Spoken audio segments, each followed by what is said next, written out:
to build sources of healing, sources of restorative justice. You might say, why would I do that? Why would I lay down my armor? Why would I open my heart? Why would I expose myself to it? And it goes back to those first ayats. Ya ayyuhan nas ittaqu rabbakum alladhi khalaqakum min nafsin wahida. When Allah says, I created you from one essence. See, Shaitan has a specific plan for the Muslim community. And it's a dangerous one. There are two tracks that are being played in our community right now.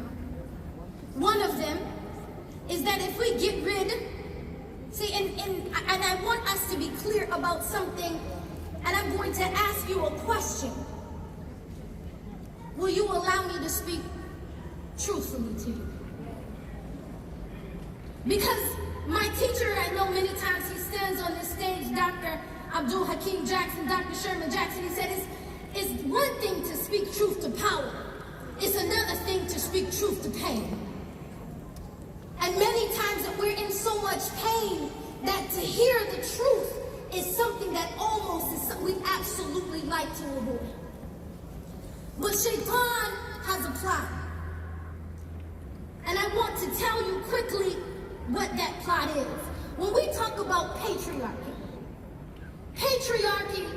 when it comes into this context, it is something that is a derivative of white male supremacy. It is an idea that was introduced in a certain scriptural context that is outside of our scriptural context that said women shall be silent in the church. It began to introduce in Constantinople a conversation around whether women had a soul or not.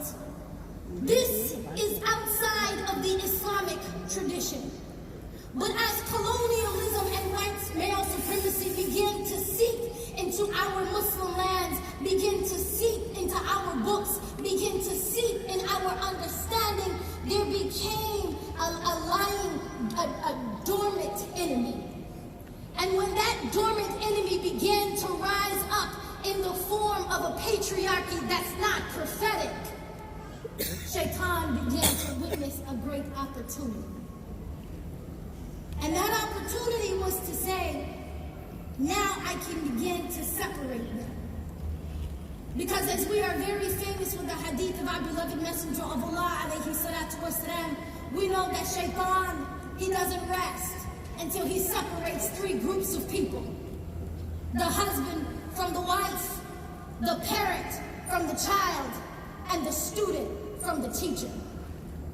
So when he began to seep in toxic understanding of patriarchy, he said this is an opportunity that's going to play itself out.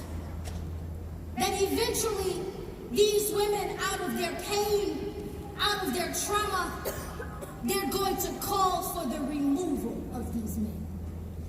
They're going to ask for these imams, these teachers, these scholars to be put on the side and say, now I can live without them. Shaitan was busy. He knew that by planting that seed, that I can then begin to separate them. They would then begin to question whether or not their entire sanad guilty of toxic masculinity. They would begin to question whether or not the Sahaba were guilty of toxic masculinity. They would begin to even question whether or not the best of creation, Khuluqul Azim, was guilty of this. And for that I say to you, وَإِيَّاذُ بِاللَّهِ مِنْ ذَلِكَ. But in order, my men, now I put my sisters on the side for a minute, and I speak to my brothers. If you are going to allow Shaitan to win this game, then you are going to lose all of your lineage. But you have got to sometimes stand up against a certain power that society has afforded you.